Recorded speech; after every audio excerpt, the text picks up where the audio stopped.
AM 590, KXSP Omaha's ESPN Radio. It's time for the Metro's only racing talk show.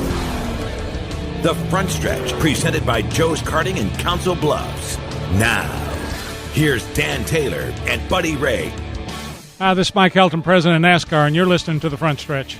Good morning, race fans, and welcome to The Front Stretch, presented by Joe's Karting in Council Bluffs, online at joeskarting.com. That's karting with a K. Now, winter hours, they are 4 to 10 Monday through Thursday, 4 to 11 on Friday, 11 to 11 on Saturday, and noon to 8 on Sunday. And I tell you what, man, we've been almost, I don't want to beat a dead horse to death, but these crate engines, I had a group of people in here Tuesday night at Joe's, and they just absolutely love the crate engines. On Tuesday nights, did you know that we have a competition every Tuesday night? It's I do know. I can't remember the competition off the top of my head. So basically, when you come in, whoever's in the first race is obviously going to set the fastest lap of the day, right? Right. So you get a free race for setting the fastest lap of the day. Well, starting the second race, whether it be you or somebody else, if you then have the fastest lap of the day, you get a free race. And it goes like this all night long. Sometimes we'll give out 10 races. Sometimes we'll only give out 2. Well, that sounds like the Pick'ems contest. You guys have given quite a few races to the Pick'ems contest. With that Pick'ems contest, I don't even call it the Pick'ems contest. This is like the Sonia Worth. The Sonia Worth Memorial Race. The Sonia Worth putting Joe's Karting in the poorhouse contest. How many? I think last time I sent the number to you, she'd won 57 races, and that was 5 or 6 races ago. So she's won another 21 races.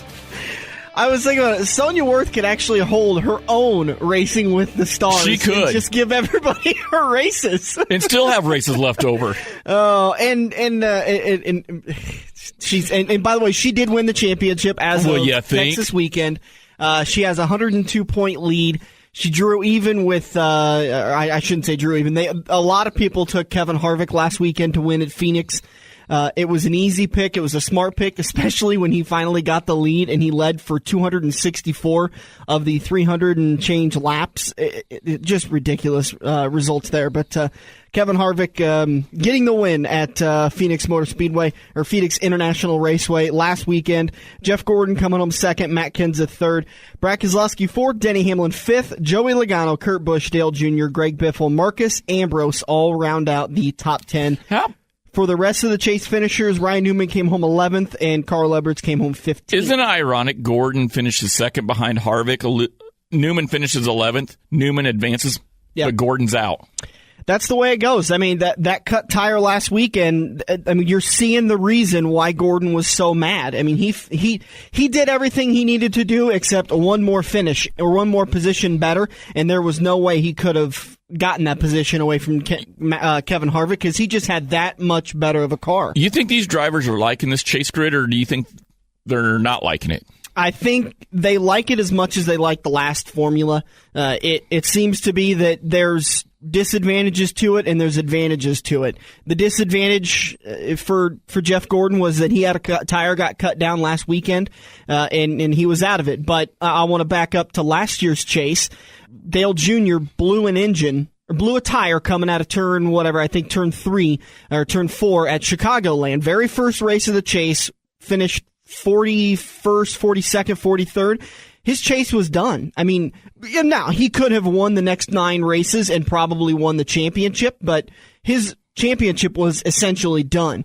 The benefit to this year, he could do that this year and still have a chance because he could have won at the next 2 races and qualify for the next round. So like I said, I think there's advantages and I think there's disadvantages, and people are looking at that glaring result last weekend at Texas, 2 weekends ago at Texas, and saying, well, Brad Keselowski's hard driving ruined it for Jeff Gordon. Well, a front tire ruined it for Dale Jr., so you want to blame Goodyear on that one? Because Lord knows we all love to blame Goodyear. Oh, yeah. And then I got to thinking, we were talking here a couple of weeks ago on the front stretch about how Newman and Johnson had their infamous little talk. Yep. And now here's Johnson, cannot win the championship. Newman's going for the championship. Now, if Newman wins the championship, does that take a little wind out of Johnson's statement? I don't think so. Jimmy Johnson is one guy that I don't care what happens on the track, nothing could take a little wind out of his statement. The guy's won 6 championships. Right. He's probably going to go down as top 4 winningest driver in NASCAR history. I mean, no one's going to catch the King Petty. No one's going to catch him. I did see. I don't think anybody could get close to 200. What, he has 204? 200 wins. Yeah. I was reading on one of my friends on Facebook made a comment, and I was thinking about this. He's like, I don't really like the chase grid format. Yeah, you win, you're in. But it's been proven, especially in this last round, that if you didn't have a win, you're getting in on points still. But with that being said, he goes, well, these 4 drivers can go into Homestead. They could finish 40, 41st, 42nd, 43rd. And somebody could win the championship finishing 40th. Well, I got to thinking, before you say something, I got to thinking 10, 15 years ago, let's go farther back, the late Dale Earnhardt Sr., with some of those championships that he had, he could have gone to Homestead, finished 25th. He didn't really have no need to race other than to get the checkbook. But with that all being said, people would have to be ignorant and stupid, I think, in my opinion, that these guys are going to, just hold back and race back there, because you also have to look at the fact. There's a big paycheck at the end of the race. They want that money. The problem with the previous system is that they all knew where they needed to finish. I don't have my notes with me as far as last year, but I believe Jimmy Johnson had a 12-point lead over Matt Kenseth. No, it was even that. I think it was a 26-point lead over Matt Kenseth going into Homestead last year. He had to finish 27th, 28th, or better in order to win the championship. 26th or better to win it. 27th if he led a lap. 28th if he led the most laps. Yep. So it wasn't like Jimmy was out there saying, "Well, I've got to finish higher. I've got to." There's urgency. It was, listen, I've got a 26-point lead. I just have to have a good car, because let's face it. A good car at the NASCAR levels with Jimmy Johnson driving it will get you a top 15 finish. Oh yeah. It's just, he's that good of a driver, and there's a big difference there between Jimmy Johnson driving a car and Michael McDowell driving a car. Michael's talented. Michael's not old 6-time, right? No. So there's advantages and disadvantages to everything, and I believe if ESPN said it right, if this was the old system last year, Joey Logano would have a 22-point lead over Jeff Gordon going into Homestead today. So where's Joey going to really drive hard? You're not going to drive hard, because if I drive hard, I've got a really good chance of finishing 43rd. If I drive safe, I've got a really good chance of finishing around 10th. I understand your comment. You don't want to drive hard because you could run 43rd, with a crash. You could wreck. You could blow a tire. You could blow an engine. You could miss a transmission. We know one of the 4 is going to be the champion this year. We now know who it is for sure. With that being said, are they going to drive safe? No, I don't think so. Not a chance. You got Logano and Hamlin. That's a well-documented history right there. Yeah. I think they're going to go after it. You got Newman. And here it is, just a week or two ago, I had mentioned on the front stretch, do we see Newman show his teeth? I think we'll see Newman show his teeth. Well, I want to ask you, divert you from that.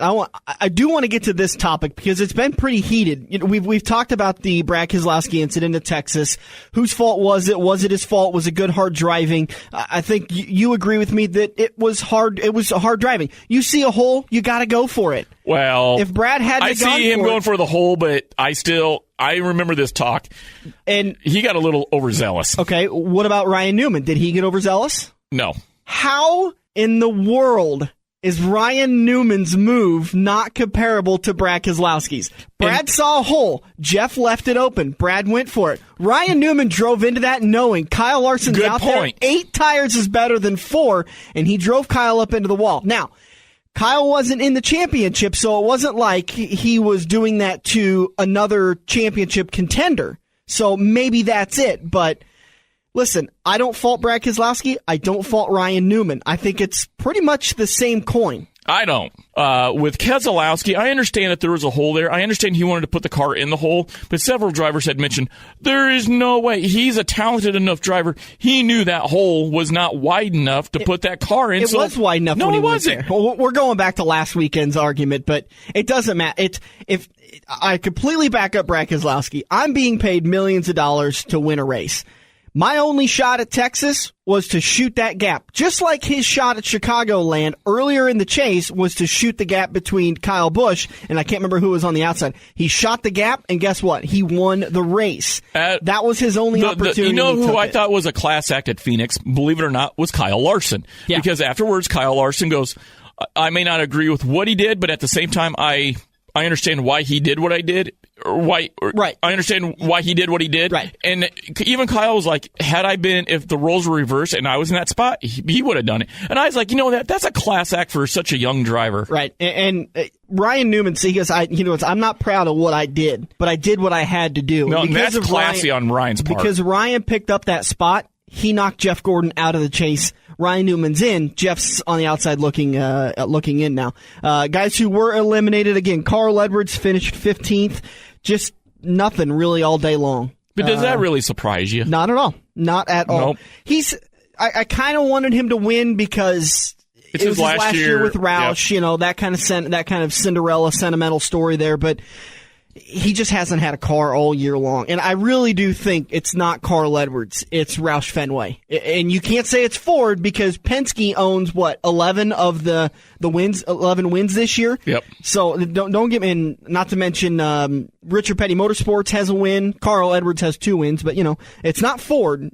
It's Roush, and Roush made some moves already this week. You think Carl's kind of got a sense of relief knowing that he can't win the championship? It almost like it's not that he doesn't want the championship, but the fact that he didn't win the championship and he's at Roush, and you brought up a good point, Penske, Richard Petty Motorsports, these guys have wins, but Carl Edwards should be a winning driver. He should be a top 5 driver every week, and he's not. I think I know what you're getting at with that question. You're saying if he'd have won the championship, is he going to walk away from Roush Fenway going, dang it, did I leave at the wrong time?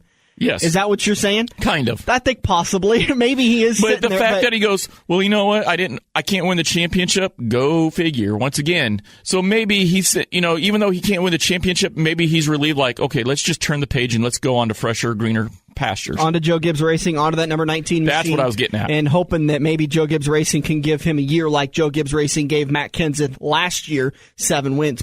Brad Keselowski eliminated by 6 points. Surprised? No. Well, yeah, I am surprised, but thank God. So now my Facebook feed will quit blowing up. I am surprised because he had one of those years that was just fantastic. But he's one of the most talented drivers on the circuit. Yeah.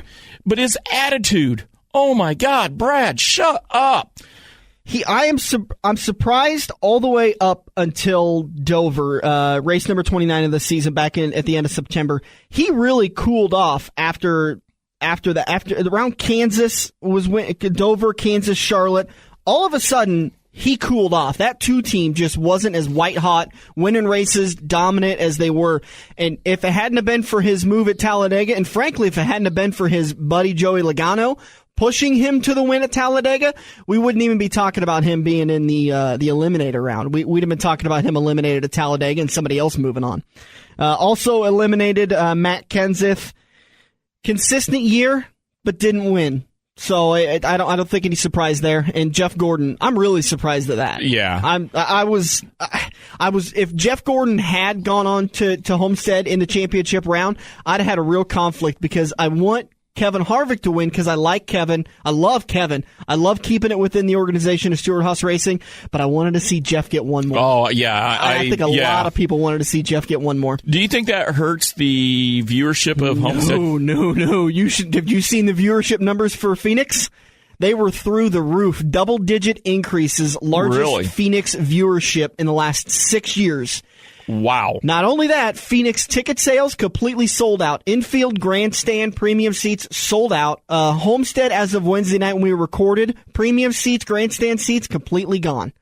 2 races in a row, NASCAR has sold out. And we've been talking about a lot of tracks shrinking their grandstands because they did that big 90s expansion to take on the big new crowd. Got too big, yeah. And we've saw a little bit of a recession since the economy and since all this stuff is going on, since the culture has changed. And now they're talking about, now they're selling out again. So I think this is doing exactly what it needs to do. And the most important thing, you said it, people are talking about it again. Oh, it's got me paying more attention to it. I've had more people who just know I'm a NASCAR fan, know I do this show. They don't care anything about NASCAR. All of a sudden, they're getting into it, and they're enjoying it, and they're starting to ask me questions about it. It's like you hear on Monday morning when the fantasy football talk. All of a sudden, this conversation's starting to happen. So I think this is a seed of a very good thing to happen. Let's see. We're going to take a quick break. Oh, let me get your prediction. Let's do predictions for round 4 for Homestead today. Turn 2, we're going to talk with 2012 Camping World Truck Series James Buescher. He's got a fantastic foundation that him and his wife started, so we're going to talk to them about that. Turn number 3, it's going to get a little weird, primarily because Jamie Songer is going to magically reappear. We talked to Jimmy Small last Wednesday. Yep. 2 Wednesdays, it's a while ago, about their schedule. And then Jimmy hooked us up with Mason Mitchell. Well, Mason had a much more time-sensitive interview. So we played Mason last Sunday's show. Now we're going to play you Jimmy Small's interview. And let me tell you what, there's one thing in that interview that is going to knock you on your butt. So make sure you're sitting down when you hear that. Jimmy Small coming up in turn number 3. Turn 4, we'll wrap it all up. We'll talk about the Homestead party today, Quaker Steak and Lube. We'll talk who finished where last year at Homestead, plus bits and pieces, a little bit more. We got a lot of show and a little time to do it. We'll be back here on the Front Stretch. This is Andrew from Kaziski Auto Parts. Kaziski Auto Parts is an insurance-quality used parts supplier that can match your foreign or domestic car or truck needs. If you have a damaged or broke-down car or truck, we guarantee a clean and quality part in next-day fashion. Kaziski Auto Parts, your neighborhood premium recycle parts supplier. Call any Kaziski Auto Parts salesman today by dialing 402-731-4592 or visit us at 5040 I Street in Omaha. Kaziski Auto Parts. Our quality used parts will match your car or truck's needs. Joe's Karting at Council Bluffs has taken a page out of IMCA's rulebook and gone great. These brand new low-emission engines will still have you white-knuckling it all through the Metro's fastest indoor facility. Joe's Karting is now friendly for all skill levels with their brand new Honda-powered engines. It's time to get to Joe's today and find out what drivers like Jack Dover, Shale Blade, and Andrew Kosiski have known for years. Located in Council Bluffs and online at joeskarting.com. That's karting with a K. We're working the High Line into turn 2 on the Front Stretch, presented by Joe's Karting, online at joeskarting.com. This is Ross Chastain, driver of the Brad Keselowski Racing Ford F-150. You're listening to the Front Stretch. Welcome back to the Front Stretch. Heading into turn number 2, presented by Kaziski Auto Parts, online at kaziski.com. 51st and I Street. Quality used parts at an affordable price. This is the time of the year when cars slip and slide all over the roads. And it's not your fault, but you get to pay for a replaced fender, a replaced radiator, what have you. Kaziski Auto Parts can get you back on the road with a quality part, the right time, the first time. Kaziski Auto Parts, 51st and I Street in Omaha, or kaziski.com. Joining us on the phone is the 2012 Camping World Truck Series champion and the current driver of the number 99 RAB racing car in the NASCAR Nationwide Series. We greatly appreciate you joining us tonight, sir. Oh, I appreciate you having me on. Again, you're currently racing the number 99 car for RAB Racing in the Nationwide Series, what will be the Xfinity Series next year. If you had one thing to change in the Xfinity Series as it moves into 2015, what would that one change be? Man, I don't know. The one thing that I think could possibly help the series with the length of the schedule that it has is to do something similar to the Cup Series with a playoff-style end of the season. Have a chase-like format. Maybe not something with the different rounds of the chase to keep it separate from the Cup Series, but maybe a 10-race chase to the championship, like we saw in the Cup Series over the last 10 years or so. Then I think that could add some drama and excitement to the end of the season, because you get towards the end of the season, normally about after race 20 to 25, you have a pretty good idea of who the champion's going to be in this series, and unless something catastrophic happens. Chase Elliott wrapped up the championship last weekend in Phoenix, so there's not a whole lot of championship drama coming into Miami, and I feel like having a points reset for the top 10 or what have you, who knows the details, but could add some end-of-year excitement for the series for sure. We're talking with James Buescher, 2012 Camping World Truck Series champion and currently driving the number 99 for RAB Racing. James, about 10 years ago, you met your now wife, Chris. You guys were married a few years ago. You decided to start a family. And in the process, you got the news that conceiving a child would be difficult, so you started to move forward with adopting a child.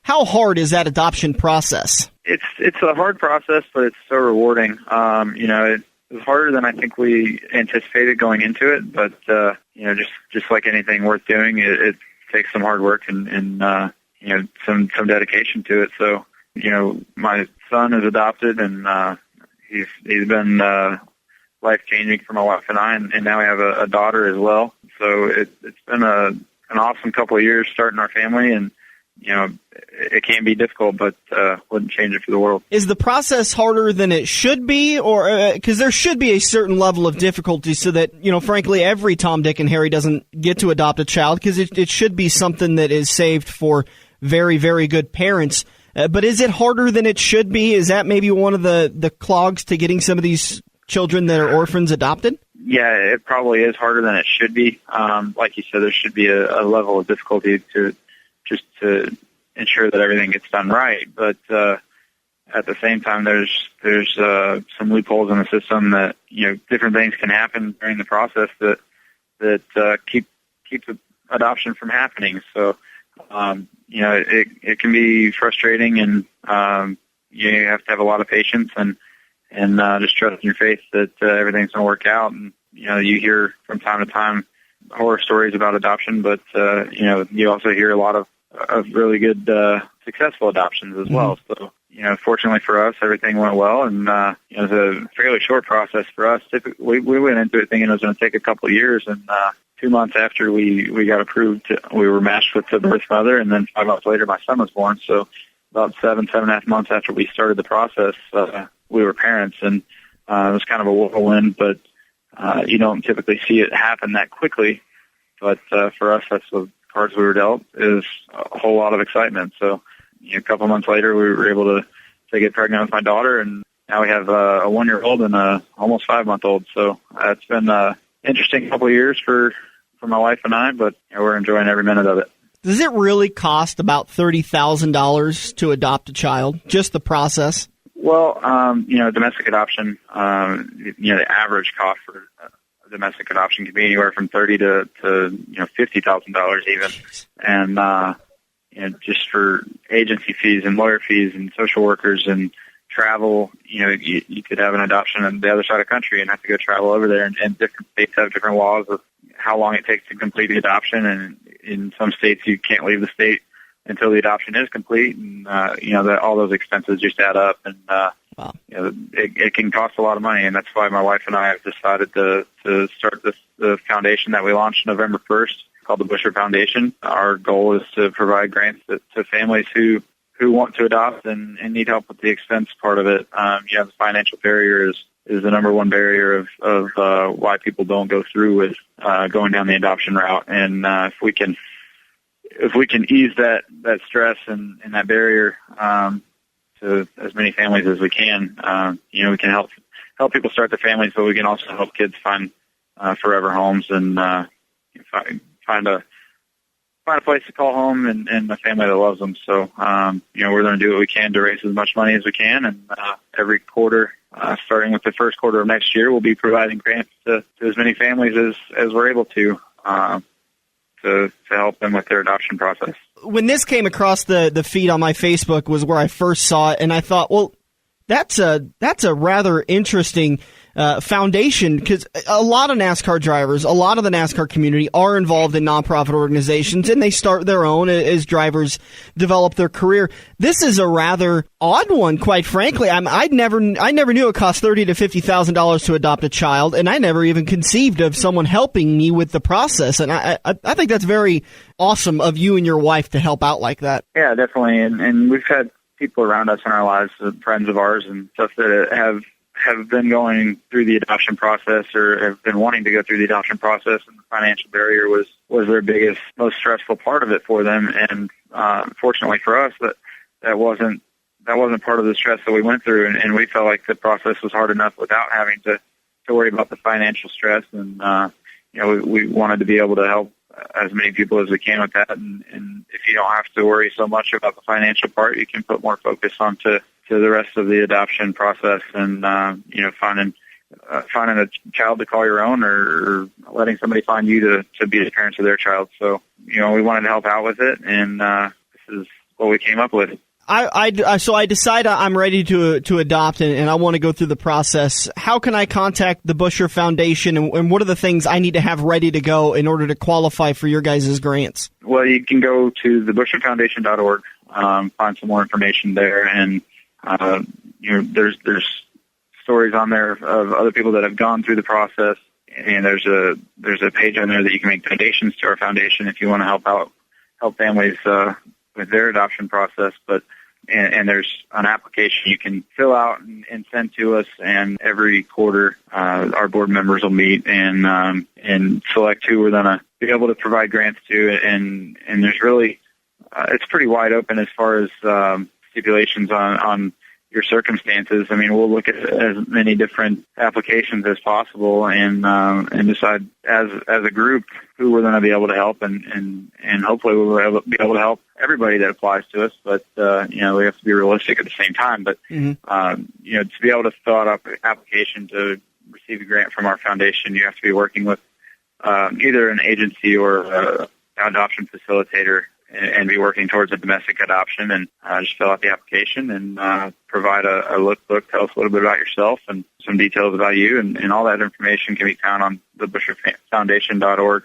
You can go on there and get some more information and try to move forward if you're seeking our help. That's a fantastic organization. Bravo to you and your wife for setting that up and getting the process rolling. Can't give you kudos enough for that. James, before we wrap it up, what are your plans for 2015? Are you locked in at RAB, or are you looking for another organization to run it? I honestly, I have no idea. We're going to get through this last race weekend of 2014 and try to come out of here with the top 10 in points and get really cranking on next year, starting next week, and try to figure out what we can get nailed down to be able to make an announcement as soon as possible. But, we're really early stages of trying to figure out what we might have in the works. We'll have to wait and see what happens. Unfortunately, that seems to be kind of a common theme in the racing world. Just doesn't quite know what's going on next year, but you're focusing on this year. James Buescher, we appreciate your time. Hope to see you back at Iowa Speedway next year for all the races, and we can't wait to talk to you again. I appreciate it. Thank you. So again, that was James Buescher, driver of the number 99 RAB Racing Nationwide Series car. He's the 2012 Camping World Truck Series, and now the founder of the Buescher Foundation, BUESCHER Foundation. Head to thebuescherfoundation.org for more information. You can Google search it. Just to give you an idea, there is approximately 120,000 orphans in the U.S. alone. At about $30,000 to adopt each one of those children, it would total about $3.6 trillion to get those children adopted. So if you are going through the process and you have a child that you're wanting to adopt domestically, then the Buescher Foundation can step in and help you. Anybody that has been approved to adopt a child can then apply for assistance through the Buescher Foundation and make that process just a little bit easier. All right, we'll be back at turn number 3. We're going to talk to Jimmy Small, track president for Iowa Speedway. They released their full 2015 race schedule, and there's one big surprise: season ticket prices that you're going to want to listen to. Make sure you hear it all coming up next on The Front Stretch. If you love wings, if you love rings, and all kinds of other tempting things, great times, great food, get to Quaker Steak and Lube. Quaker Steak and Lube is the official watering hole for The Front Stretch and the best place to catch all the NASCAR action today. Open at 11 a.m. with delivery available to Council Bluffs. Great times, great food, get to Quaker Steak and Lube. Are you looking to book your next outing? Look no further than Joe's Karting in Council Bluffs. Located just north of Bass Pro Shop, Joe's Karting can handle outings of well over 100-plus people. Bachelor parties, corporate outings, team building, birthday parties, and much more. Give Buddy a call today and reserve your outing. Joe's will even work with local restaurants to cater your event. Book yours today at joeskarting.com. That's karting with a K. It's time to get to Joe's and find out what everyone already knows. Time to grab another tear-off and make your move. We're headed into Turn 3 on The Front Stretch, presented by Joe's Karting. Hi, this is Rusty Wallace at Iowa Speedway, and I'm with ESPN, as everybody knows, and you're listening to The Front Stretch. Heading into turn number 3 here on The Front Stretch, and continuing to roll along with some great interviews. We've got one of our favorite guests on the show, a guy who calls home just down the road in Newton, Iowa, and runs one of our favorite little asphalt tracks, Iowa Speedway. Jimmy Small joining us on the show again. Jimmy, it's been a couple of months since we talked to you, so what you been up to? Taking vacations on sunny beaches, right? Yeah, we've just been hanging out, really resting on our laurels here in Newton, Iowa. No, it's really a busy few months since August 2nd, when we wrapped up the season with the U.S. Cellular 250, crowning Brad Keselowski, who I'm sure you guys have been talking about a lot lately, as well as the rest of the sports world. But spent a lot of time getting ready for 2015. So really, really happy and excited to finally be here, releasing our whole 2015 schedule, and now starting to sell season tickets for next year. Yeah, I hope the tongue-in-cheek came across the phone line there when I was talking about that, because I've been getting emails about what you guys have been working on. And have you taken a day off since August 2nd? I mean, man. I went home to Indiana to go to a couple of Notre Dame football games, but I worked the whole week, so we won't hold that against you. Technically, yes. Yeah. You did at least get some time to sleep, though, right? I've gotten enough sleep, I guess, or that's what I've been told. Well, so, last time we talked to you, you teased us and said you've got some big stuff coming in 2015, and with the ARCA Series making its return and the USAC Series making its return, you're not disappointing as far as the action on the track, and we wanted to talk to you today to talk a little bit about that and to talk about the action off the track, which you guys are becoming very good at putting together an off-track environment for everybody. So let's kick off with the beginning. Your wide open weekend kicks off May 16th and 17th. The NASCAR K&N Pro East-West Series is coming back, and the NASCAR Xfinity Series for a 2-show weekend. What do you guys have in the works for that you can talk to us about so far? Well, right now we were just focused on getting our calendar and schedule put together and releasing that and making sure our fans knew that we had been listening to them about bringing more action, more races, an additional event weekend to the calendar for next season. The next steps now are to really start finalizing our plans for entertainment around each one of the race weekends. So, like you said, wide opening weekend will kick off May 16th and 17th, and we're looking at all different forms of live entertainment, whether that be music, things like you saw in the concourse this past season with, I guess live statues, living statues as we called them, face painters, temporary tattoo parlors, things like that where, items or entertainment that families and friends and, all age levels can really enjoy, really contributes to the atmosphere and the culture that we're building out here. And really gets them excited about the race. We want our fans, and we all know motorsports fans love coming to the racetrack. They love camping. They love tailgating the whole day, getting ready for a race. And we want to make sure we're providing the best experience as they arrive on property, as they stay on property, and then making sure we get them out all in one piece. So leaving with smiles and wanting to come back for more. So.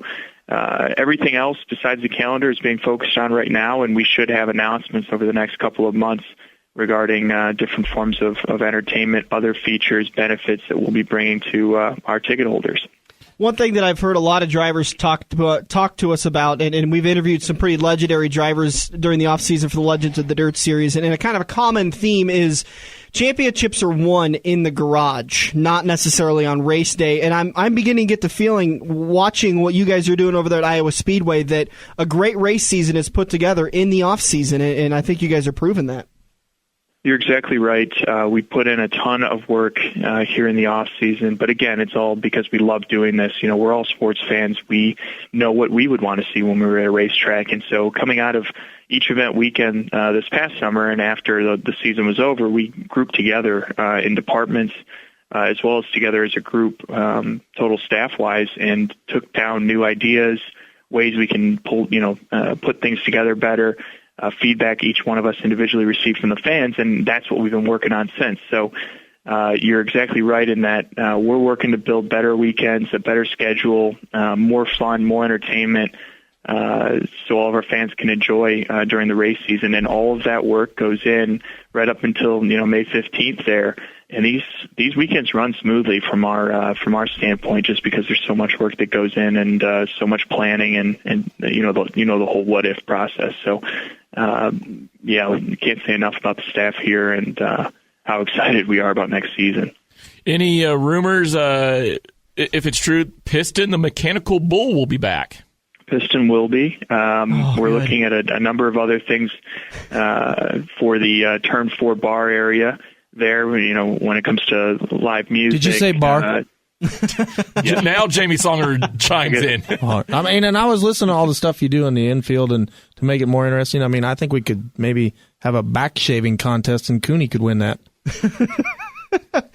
Todd Cooney is kind of his rival. They're good friends, but Jamie Songer, a local dirt track racer, is joining us in the studio today. So that's where that joke went.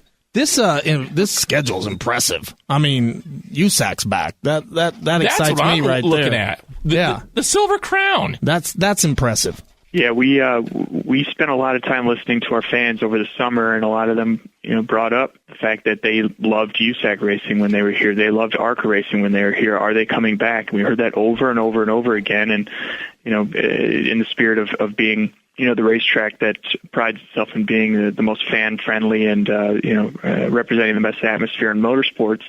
We took all that into the consideration as we developed our 2015 schedule. And as we reached out to USAC, as we reached out to ARCA and everyone else, they were ecstatic. I mean, they basically dropped the phone when we called them because they couldn't believe that they were going to have the opportunity to come back to Iowa Speedway because it's just so important to them, those drivers. I mean, we had Mason Mitchell here from the ARCA Series helping us kick off the season. He's the ARCA Series champion, and I mean, he was basically almost shaking. He was so excited to be here at Iowa Speedway and talking about, next season and how, much pressure there will be on him as a series champion to win here. But, we're really excited. We think there's a ton of value in 10 races, up from 6 this past season. And, we're going to, add even more meat on the bone as we continue to look at, other forms of entertainment. And the ex-mayor is now a congressman, and so maybe he can get some allocations to pave that back road to get in instead of the gravel. I mean, we better let's pull some strings.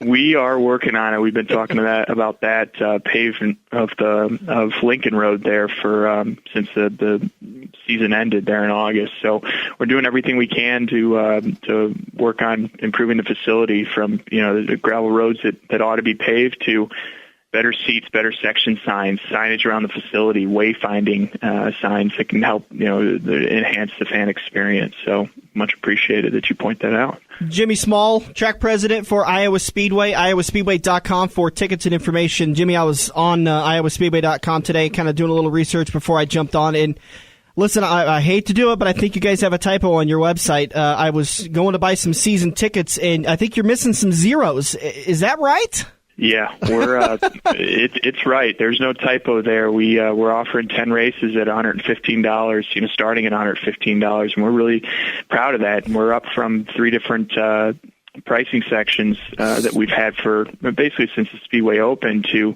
5 now. So we added a more dynamic level of pricing to allow our fans more choices, or to have more choices when it comes to buying season tickets or just individual event tickets. Now that's cheap because I run a landscaping business and I used to buy Barnstormer season tickets, and that isn't near as entertaining as this. And I'm thinking a landscaping outing might be in the works for me a couple times. You guys need a yard mode? When the sun's out and the rain's pouring down, the grass grows very quickly here, and we're out on mowers pretty regularly. So yeah, if you want to work out a deal, you can give me a call. I know, but I mean, for $115, I'm not mowing for that. Lower grandstand seats, season tickets. $115. That's 10 races. Now, I've done my math, and I've double-checked it, and I've used a calculator, and I got my abacus out. $11.50 a race. Can you get into Eagle Raceway for that? Yeah, no, you can't go to a racetrack. But you're going to go to Iowa Speedway, and you're going to watch the NASCAR K&N Pro East-West Series, the Xfinity Series, Camper World Truck Series, USAC, ARCA, Verizon IndyCar Series, the Pro Mazda Championship Series, IndyCar Lights Series. Man, the only thing I want to say here, the Silver Crown. Now, Songer, you've heard of them. I've heard of them. Cooney's heard of them. Dan's heard of them. Mm-hmm. Jimmy Small's heard of them. But the Tom, Dick, and Harry walking down Main Street USA may not have heard of them. But they might have been to a dirt track. You're talking cars that weigh 1625 with a driver, doing 180 mile an hour down the straightaways with a 96-inch wheelbase. To put that into perspective, folks, a 180 mile an hour Cup car weighs about 3,700. Yeah. So you got half the car doing You got sport compacts with motors. Yeah, but I mean, really, 180. Songer, would you? Well, okay, I'm not going to ask you. You love to sit in one of those. I'd love to, but I don't think anybody's that. That's going to be a heck of a show, Jimmy. I can't wait for that. That's being paired with the NASCAR Camping World Truck Series. That's a heck of a weekend to put together. Yeah. Holy smokes! I know where I'm going to be. Yeah, and we've got one more trick up our sleeves, or one more announcement for that. Specific to that weekend, that's really going to blow you guys away, but we're not ready to announce it quite yet, and that's all I'm going to give you. I hate Brad Keselowski and Gordon are going to fight in the infield in a ring. I'm thinking Cooney Songer in an inflatable bouncy ring with jousting sticks. Nobody knows who we are anywhere outside of a 5-mile radius. Yeah. And then, so that announcement, when's that announcement coming? Do you guys have any idea when you're going to be maybe announcing that? It'll definitely come before Christmas, but we hope to get it out in the next couple of weeks. We got to finalize some paperwork and an agreement, but we're really excited about that and think it's really going to catch a lot of people's attention and get a lot of interest for USAC that day. Your next big races are going to be the Verizon IndyCar Series making its return, the Pro Mazda Championship Series presented by Cooper Tires, and then the Indy Lights presented by Cooper Tires.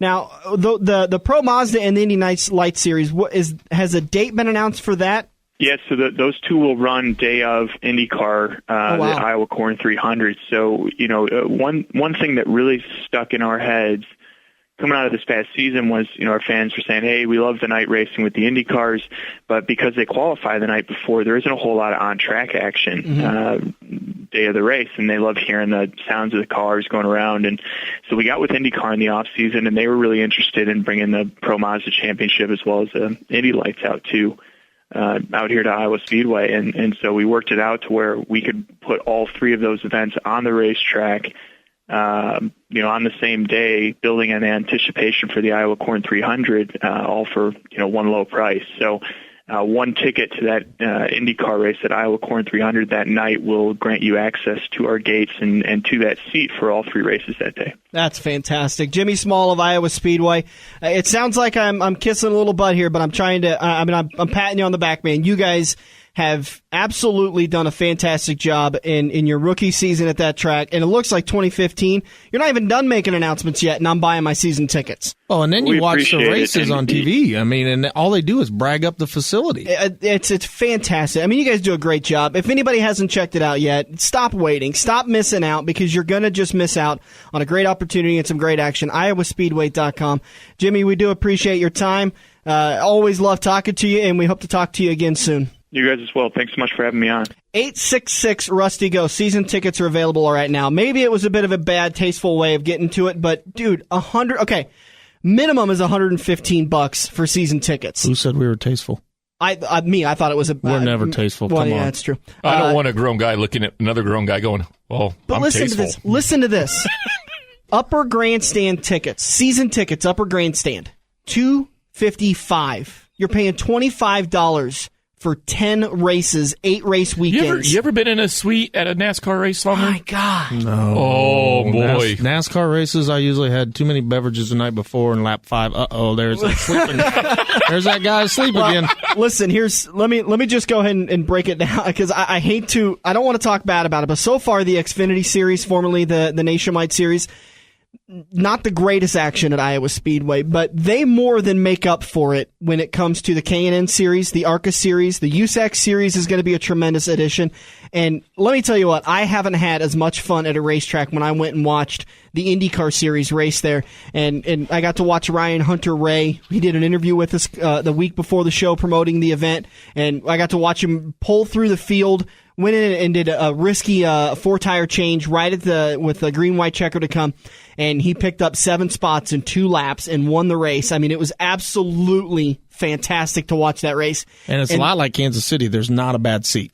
Exactly. That's the thing, is I was talking about it last time we talked to Jimmy Small, that when I was at that IndyCar race last year, or this year actually, I went and sat at several different sections, and there isn't really a point that you can't see the cars. Like at some of those tracks, you get down up close, really close to the action, but you don't get to see the cars when they're coming along the front stretch. If you're less than 30 rows back, you're not going to see anything at Texas. Oh, my God. You get after that, it's great seats. $225 for season tickets. Slept at I mean, that seriously, race, too. $225 for season You tickets. can't even go to, the Super Nationals. Let's be honest. You can't even go watch that for that cheap. Why do we have to bring up Super National? 4 laps, 2 spins. We're going to take a break. We'll be back in turn number 4 to wrap it all up. Don't forget, iowaspeedway.com. Get your season tickets now, because at that price, and with the announcements still to come, that place is going to sell out quick. iowaspeedway.com or 866-RUSTY-GO. We'll be back on the front stretch. If you love wings, if you love rings, and all kinds of other tempting things, great times, great food, get to Quaker Steak and Lube. Quaker Steak and Lube is the official watering hole for the front stretch and the best place to catch all the NASCAR action today. Open at 11 a.m. with delivery available to Council Bluffs. Great times, great food, get to Quaker Steak and Lube. This week's Young Gun on the front stretch is Kaylee Diekman. Kaylee is working on her 7th year, racing IMCA Sport Compacts at Thunderhill Raceway, Beatrice Speedway, Junction Motor Speedway, and Deschler Speedway. Kaylee has already claimed a track championship at Thunderhill behind the number 12 and took runner-up in the Kansas State Points. Kaylee has plans on moving up a class or 2 once she can secure enough sponsorship. But for now, she's having fun in Sport Compacts. Kaylee credits her success to her mom, Rhonda, who's raced crazy cruisers and factory stock cars in the past, and today races Sport Compacts. Kaylee and Rhonda have formed Team Mad Racing to help each other out on the track. That's short for Mother and Daughter Racing. A few of Kaylee's sponsors include BWD Dryer, Brown Shoe Fit, Seneca Sanitation, and Twin Rivers in Beatrice. Make sure to keep your eyes out at Beatrice Speedway for the number 12 Sport Compact. That'll be Kaylee Diekman. She's this week's Young Gun on the front stretch. Joe's Karting at Council Bluffs has taken a page out of IMCA's rulebook and gone crate. These brand new low edition engines will still have you white knuckling it all through the Metro's fastest indoor facility. Joe's Karting is now friendly for all skill levels with their brand new Honda powered engines. It's time to get to Joe's today and find out what drivers like Jack Dover, Shale Blade, and Andrew Kosiski have known for years. Located in Council Bluffs and online at joeskarting.com. That's karting with a K. Get ready for the victory lap as we make our way into turn 4 on the front stretch. Presented by Joe's Karting. Online at joeskarting.com. Hey gang, this is Brendan Gaughan, driver of the number 62 South Point Hotel Casino Chevrolet for Richard Childress Racing, and you're listening to The Front Stretch. Heading into turn number 4, just about ready to wrap this baby up. The checkered flag is in sight, not only for this show, but for the 2014 NASCAR season. We hope you join us this afternoon at Quaker Steak and Lube for the Homestead wrap-up party. Quite frankly, just come out and say hi. We'd love to meet you. Maybe even get signed up for next year's I might even make pick'em an contest. appearance today. Just basically wrapping up the season. We'll announce who finished 2nd, 3rd, 4th in the Pick'ems contest because, well, we know who won. We'll also talk about, I want to get the current Pick'ems contest fans, I want to get their input on things to do different. You and I have a pretty solidified way we're going to do it next year, but I want to wait until the results from today to decide how to do that, because there's one thing that I think is holding up that, and what we've talked about doing is basically copying completely what NASCAR does for the Chase Grid. Yes. Problem is, if we have 7 or 8 people walking in that are championship eligible for today's race, then how do they pick their driver? Because if 4 people pick Kevin Harvick and he ends up winning the championship, then he could win the championship, but he may not win the race.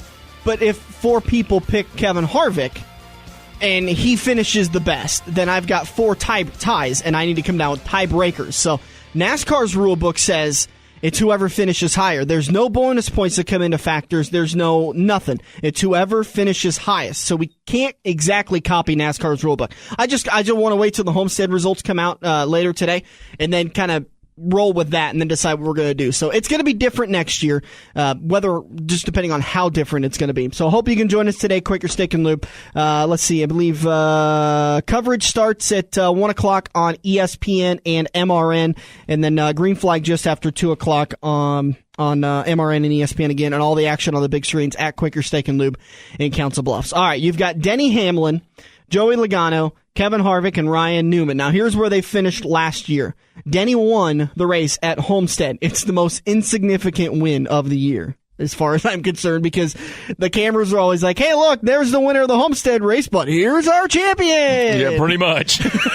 And then it's always the champion's doing his cookies while the winner of the race is just kind of parked off of turn number 1 waiting for him to finish, so then the champion can drive away, and then the winner of the race can drive over and start doing his cookies.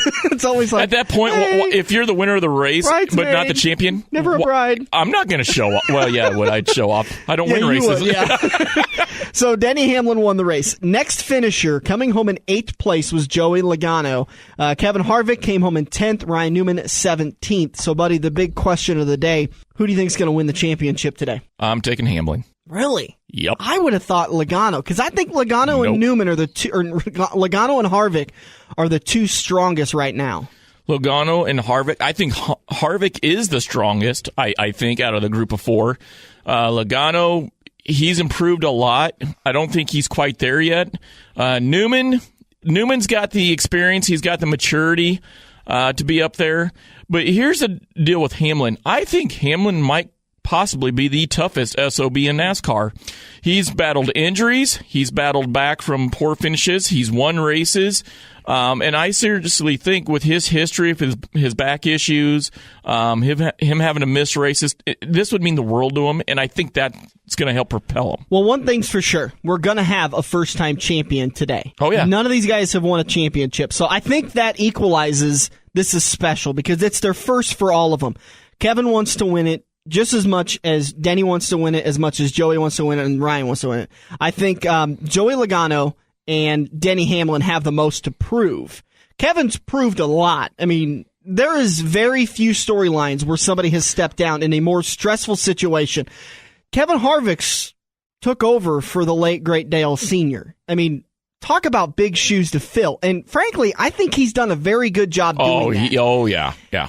Ryan Newman was known as the Rocket Man. He won pole after pole after pole. He's gotten close to championships, but then he's fallen off. He's had some tough times since he left Penske. Hasn't really had the equipment he felt like he could to win championships.